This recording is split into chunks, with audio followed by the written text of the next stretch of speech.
What's up, people? Welcome to another edition of Vinyl Thoughts. Today we're going to do another collection video, but we're going to do something a little bit different. Instead of focusing on all of the shit that I have from one particular band, we're going to focus on the shit that I have from one particular label. And I realize that there are some really important labels that I have a lot of shit from in my collection. You know, your Metal Blades, Roadrunner, you could throw a million metal labels at me. But when it comes to the punk rock side of things, the label that wins the gold star or the crown or whatever the fuck they want to win, for me having the most of their vinyl in my collection, that easily goes to the record label Fat Wreck Chords, which, for those of you who don't know, is a independent punk record label that was started in 1990 by Fat Mike from NoFX and his then girlfriend Erin Burkett. And they were an important label to me when I was in my teens, because there was a point where, it was always about discovering new shit. And for me, I always wanted the music that was fast and the music that was interesting. I didn't want straight ahead kind of boring retread kind of bullshit. And I quickly discovered the bands that were on Fat Records and realized that, this is technically punk music, but it's almost like it's got a foot in thrash metal. At least a lot of the shit that came out early on in the Fat Records catalog, which a lot of it we'll get to. And so I easily went straight into liking a whole lot of these bands because they were very fast. They were also very good musicians. There were some bands that were pretty damn technical for being considered punk bands. And let's just fucking jump right into it. So when it comes to the first part of the catalog, I've got pretty much every full-length album that they released, and then it gets a little bit spotty when you get later into the 90s, and then it pretty much drops off. But we'll get to that point. But let's go ahead and start with the first record we're going to talk about. The Longest Line, EP from NoFX. This was, I think, the second NoFX release on Fat Records. Their first, which was the first Fat Records release, was a 7-inch from NoFX.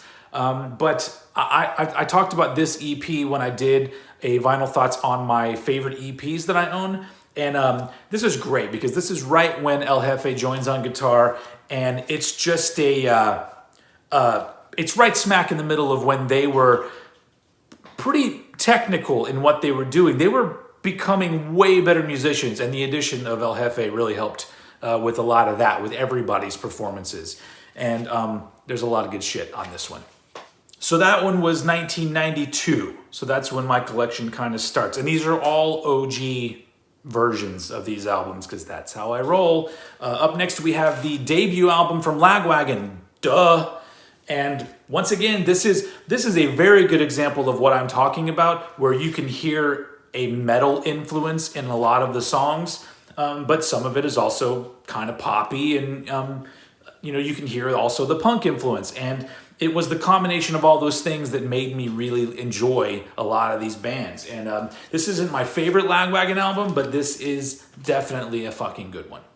Up next, the debut album from Propagandhi, How to Clean Everything. This is really where the technicality comes in with Fat Records. This band would go on to be much more technical and continues to make amazing albums today. But this debut album, there's something so fun about it while still being topical and political. And a lot of the topics are things that still ring true even today. But at the same time, it was kind of like a snotty kid punk version of giving you the straight forward business about what's going on in politics. But I'm not really showing you the inside of these. A lot of these are real bare bones releases. I'll start with this one, but it's just, a label that's got the name on it. Sometimes there's a picture on the other side, but in this case, there's not. And then most of the time with most Fat Records releases, instead of having a printed inner sleeve, there is just a printed sheet with lyrics and whatever else that is going to be on it. So we'll look at a few of these records when I come to them. But there you go, Propagandhi, How to Clean Everything. Is anybody playing the old head drinking game out there? I said, so yeah, last time. If you don't know the rules to the old head drinking game, ask your buddy. Up next, No Use for a Name, The Daily Grind. This is kind of a mini album from No Use for a Name, and I think this was the third or fourth release from No Use for a Name. No Use for a Name is an interesting band because if you trace where they began, which could easily be connected to the more crossover thrash kind of area of things, and then where there's still a little bit of that on this, but they went full on sort of melodic punk very soon after this. But this EP is fucking killer. I think we've crossed over into 94 now, I think. Another interesting thing about Fat Records releases, they don't put a date anywhere on them. At least not that I could find. So it's like, this music is timeless. Who cares when it came out? Trashed, the second Lagwagon album and my favorite Lagwagon album. This has so much good shit on it. This is a band... I mean, I did a review of the most recent Lagwagon album. You can go back and find that somewhere on my channel. But this is where I think it kicks in that these guys kind of gel with each other, and they have like a focused idea of what they're trying to do, and they're so good at it. It's hard to explain, but there's I don't know. I think if you're gonna talk about what the quintessential Fat Records band is, I would say it's Lagwagon, and I would say when it comes to that early 90s sound, this is probably what I would go to first. This album fucking rules. Moving on, the debut album from the band, Strung Out, Another Day in Paradise. This is on the more technical side of things. These dudes are fucking fast, and they still do a lot of shit today. They're not a band that's held my attention as much as other ones, although I still look at their shit and go, these guys are pretty goddamn good. But this album is really cool. A lot of this stuff, to me, has a very nostalgic quality. As some of you might attest to with the things that you listened to when you were in high school, that stuff affects you in a way that never goes away. And albums like this just, have never gone away. Up next, one of my favorite Fat Records releases, and one that's less talked about. The only release from Guns and Wankers, For Dancing and Listening. It features the drummer, singer of the band Snuff.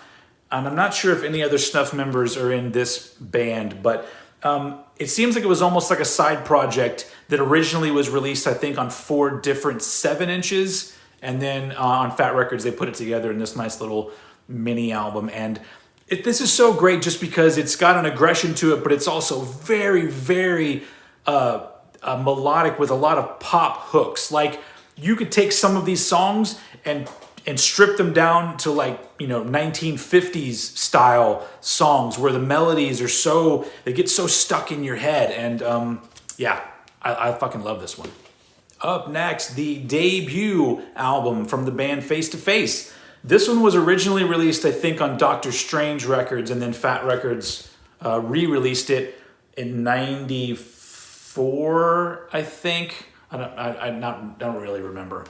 Once again, there's no dates. You look down at the bottom. Do you see a date anywhere at the bottom? You see a date anywhere there? There isn't one. But this album's great. If you like pop punk, but you don't want it to be cheesy as fuck, you just want some melody with your shit, this is the band to go to, this album in particular. This is probably one of the bigger groups that I think has been on Fat Records, so a lot of you probably already know this band, but this album is it's a fucking classic at this point. I think we've barely gotten into 1995 at this point, maybe, who knows. The debut album from Good Riddance, For God and Country. A little more on the straightforward side, but the interesting thing about Good Riddance to me has always been the fact that I think at face value they seemed kind of uninteresting, but the more that you listen, they had a whole lot going on, and they had a lot to say too, a lot of politically charged lyrics in a lot of their stuff.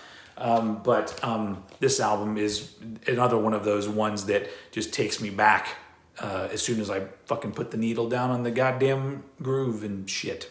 Sorry, I cuss a lot. Has anybody been drinking? Have I been saying "so yeah, there you go" a lot?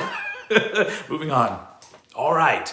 So this is the point when No Use for a Name becomes very sort of melodic, poppy, punk, still very fast and still very well done. Leche con Carne is the name of the album. And this is probably their most famous album. I think they just put out a 20, whew, I'm not that old, a 25-year anniversary edition of this, but this is once again OG 1995. A lot of good shit in this one. Sorry for moving kind of fast. I'm not even halfway through my collection, so I'm trying to speed it up. Tilt, Till It Kills. From what I know, the first female-fronted band on Fat Records. They're a California punk band. They're more on the poppy side of things. I'm more of a fan of their first album, which isn't on Fat Records. This one's pretty good. They didn't really stick with me as a lot of bands did, but once again, this is one of those albums that I remember seeing them on the tour for this album with Bracket, another band that we'll get to a little bit, and it was just a fucking fun show. So yeah, there you go, Tilt, Till It Kills. Okay, up next, I Heard They Suck Live, the first live album from NoFX, and this is probably one of those albums, I don't think it's a popular opinion, but this to me stands up with the biggest live albums. I put this up next to Kiss Alive and, I don't know, whatever the fuck other ones you want to throw in there. And now I realize it's a different caliber of production and musicianship, but this is such a fun live album, and it's pretty damn short too. I think it's like half an hour long. You're in, you're out, you get your NoFX experience. What else do you need?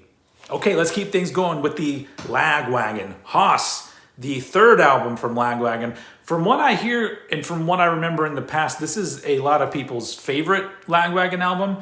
I like it. It's they start to go down a more sort of straightforward path with this one. Not completely. It's still fucking very well done, and a lot of good shit is on this album.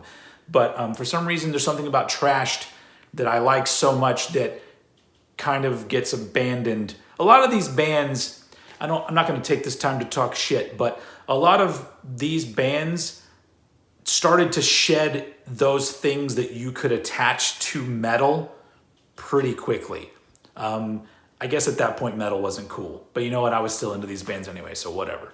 Up next, Snuff. Dimmamussibibunk? I think. This is the first Snuff album on Fat Records, but it's not their first. They're a British punk band. The drummer-singer was in the Guns N' Wankers project that I like so much. This album is really good. Some amazing songwriting on here and amazing performances. This I guess you could probably say that it has the same quality that Guns N' Wankers does, where the hooks are so good in a lot of these songs, but there's still a lot of fast shit, and it's very, very energetic. Highly recommend this one. Okay, I think we've passed the halfway point, and I think we're into like 1996 at this point. High Standard, a Japanese punk band with their, I don't think it was their debut album, it may have been, Growing Up. And it was first released over in Japan and then repackaged and put out on Fat Records over here. This is another one of those albums where they have a lot of little metal things in their songs. And also a lot of really great pop melodies in their shit too. These guys almost seem like they were sort of meant to be on Fat Records with the shit that they were doing. And this is such a great album. All right, probably my favorite Fat Records release ever, Propagandhi, Less Talk, More Rock. I remember talking about this album. I did a podcast episode back when I was doing the Old Head podcast, and I talked about like my life in albums. And this album coming out at a point in time when I was very, I like how they have all the lyrics just on the back. You just read what you're going to be fucking getting into with them. I like the shit. Where was I? Who the fuck knows? I just remember that when I was becoming very aware of politics and social issues and forming my own opinion on things, hearing a record like this that sort of just laid it all out there very bluntly, like Propagandhi's known to do, was very important to me. And once again, just like every Propagandhi album, so much of this shit is still relevant today, unfortunately, in a lot of cases. But yeah, This album's fucking killer. All right, moving on. The second Good Riddance album, A Comprehensive Guide to Modern Rebellion. Moderny? I guess that's the Queen's English. Fuck, I don't know. These are Americans. Anyway, I like this album a lot more than the first Good Riddance album. I'm not really sure what it is. I think they seemed a little bit more adventurous on this album. Yeah, another good one. They're all fucking good. I mean, why would I own them otherwise? Up next, Goober Patrol, Vacation, a British punk band, more on the sort of sloppy street punk. I guess that's not a term that fits them at all. Drunk punks. I just remember one of my favorite things ever was there was a Fat Records VHS that came out with music videos, but also little film segments with each band. And the film segment of these guys was them taking you on a tour of British pubs and them getting more and more drunk as the clip went on. This is a fun album though, for sure. Okay, now the only 7-inch in my collection, the NoFX 7-inch Fuck the Kids, which is great because it's like 13 tracks, and they're all really short, but they're all really fucking good. A few of them they re-recorded for some of their albums, but this is a really fun 7-inch. This is probably my favorite NoFX 7-inch, and I like how they took, Propagandhi took an old NoFX 7-inch for their 7-inch, and then NoFX took the same one again and made it back into a NoFX 7-inch cover. You gotta love these dudes. Okay, time for another one of my favorites. Screw 32, Under the Influence of Bad People. This is an album and a band that if you mentioned them, that you're into them, you are immediately my best friend. Because nobody talks about this band, and I loved this band. They only did 2 albums. Both are amazing and both very different albums. I guess they're still technically in the punk rock vein, but this one is a little more melodic than what they had done the first time around. Their first one's not on Fat Records. But this, you could connect these guys almost more to the hardcore side of things, but kind of post-hardcore. But God, this album is so good. Let's look at the inside of this one. Once again, I'm going to tell you, it's going to be vanilla as hell, especially for this one, because it's like, Screw 32, and then look, the other side, you get a 32. And then on the inside of it, hold on, don't get impatient, people. You should have a fucking insert. Like, there you go. That's it. So that's why we're not looking at a lot of these, because there's very little to show. All right, I think we're in 1997 now, from what I remember. The first Me First and the Gimme Gimmes album, Have a Ball, which is various members. So you've got Joey from Lagwagon, Mike from NoFX. I feel like I should know where these other dudes were from, but I don't. I just know that they all got together and they did this album, which is them doing punk rock covers of classic pop songs, like from the 70s and 80s. And they've gone on to do several other albums with different themes. Me First and the Gimme Gimmes, Have a Ball. All right, up next, the fourth Lagwagon album, Double Platinum. This is really the last one that I'm really into. They've never done a bad album, but this is the last one that I would call a favorite of mine. And like a lot of the other bands, they kind of really honed in their sound and got very focused on the more melodic sides of things. And this is just a really well done album. I also like the cover there. Woo! I don't know why I made that noise. Anyway, Lagwagon Double Platinum. Okay, the last of the 90s. No, maybe one more 90. I don't remember. The first Bracket album on Fat Records. This is Bracket's third album, but they're first on Fat. Novelty Forever. These are like the fucking Beach Boys of punk. Like with their harmony. I said harmony. It's like I was taking the word melody and harmony and putting them together. I like that. The harmonies on this album are fucking amazing, on all their albums. These guys were kind of like if you took Green Day and just made them better at everything they did. It's Bracket. More interesting lyrics, more interesting songwriting, but very poppy, very melodic. A lot of fun. Okay, we're pretty much going to wrap this up because we're moving into the 2000s and I have very little else to show you. And I think this album is from the year 2000. Propagandhi, Today's Empires, Tomorrow's Ashes. This is the first one with the new bass player who ends up being, well, I guess they had the old bass player also sang on some songs too. Anyway, there's a shift in the Propagandhi sound here.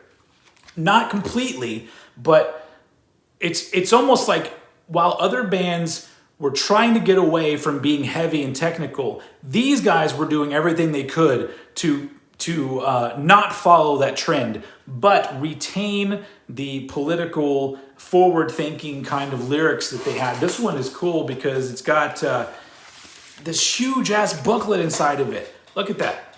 Knowledge is power. And so there's like, I need glasses. You know, I found out that I need glasses to read, folks. I'm getting old. But there's all this shit in here. Like, if you want to learn about all these things related to the content of the songs or their political ideologies, I'm not going to pretend to be fucking smart here, folks. Arm yourself with knowledge, folks. So yeah, this album's fucking great. There is not a bad Propagandhi album. If you don't know Propagandhi, please do yourself a favor and go out and listen to any Propagandhi that you can, because they fucking rule. It's like a little mini band you should know right in the middle of this Final Thoughts, which I'm trying to fucking speed up. Let's get this shit over with. Okay, so from that point on, I kind of fell off with Fat Records. It started in the late 90s because they started to sign a lot of these sort of, I don't know any better way to put it, dumb punk bands, where they weren't, it's all about being more punk and stripped down to where you're not even, it doesn't sound like anyone's trying very hard. It's very basic, boring, rehashed punk music with, it seems like there was no soul in a lot of it. And I don't know, it lost me. And even today, a lot of these bands like have good qualities that are on Fat Records, but it's like something is missing. I don't need things to be metallic or technical all the time, but it seems like there's a real narrow view of what it's supposed to be now, and that's kind of lame. Except for this particular band. We're going to go very quickly through this because I already did a bands you should know on this band and a review of their most recent album. The best band on Fat Records right now, Pears. This is their first album, Go to Prison, which was re-released on Fat Records. Their second album, Green Star. Their EP, or I guess it's a split EP, full-length kind of thingy with direct hit called Human Movement.